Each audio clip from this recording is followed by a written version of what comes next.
Joining me today is Jen Ruch, Global Utilities and Sustainability Manager with Equinix. Jen, thanks so much for joining us. Thanks, Matt. Thanks for having me.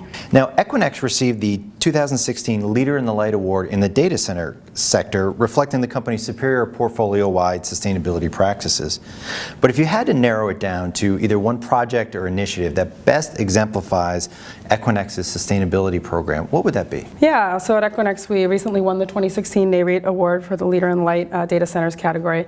And we have a strong history of commitment to sustainability that dates back really from our beginning, whether it was LEED, Green Building Standards. We were the first data center to deploy ISO 50001 in Europe, and we've invested tens of millions of dollars in energy efficiency throughout the years.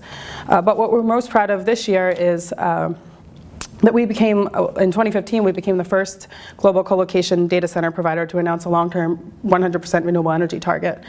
And shortly after that announcement, we followed that up with two really large wind purchases in Texas and Oklahoma that doubled down on our commitment. And that was on top of the 100% achievement that we had already made in Europe.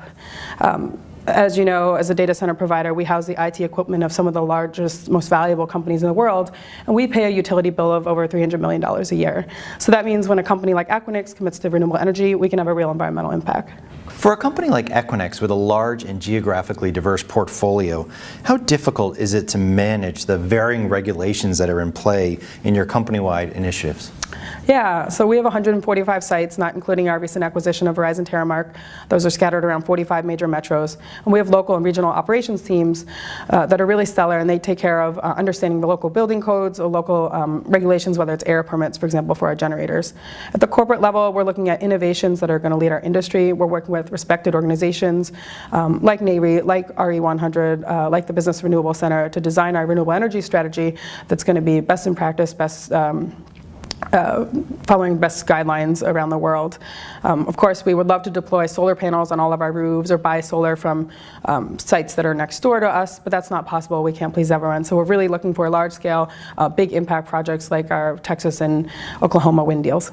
And lastly, what do you envision as the next frontier that real estate companies are going to be facing related to sustainability practices? As I mentioned, we're 100% in Europe. We made some big commitments in the US for renewable energy. Two of the big things for us, big challenges, are moving into Asia. How do we green our footprint there? It's a really tough market, different regulations, lack of third-party suppliers. We're working with some of the best NGOs, RE100, the Business Renewable Center, and others to sort through some of those issues.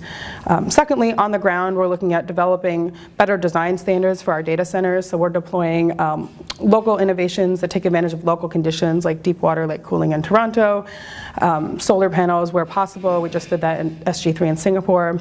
And thirdly, we are looking at deploying fuel cells worldwide. We just finished a 1-year, 1 megawatt pilot of Bloom Energy fuel cells at our San Jose campus, and they were responsible for covering about 8% of our electricity use at that site last year. So we're really excited that that is a possible long-term solution for lower energy, lower carbon intensity electricity for our data centers. Great. Jen, thank you so much for joining us. Great. Thanks, Matt.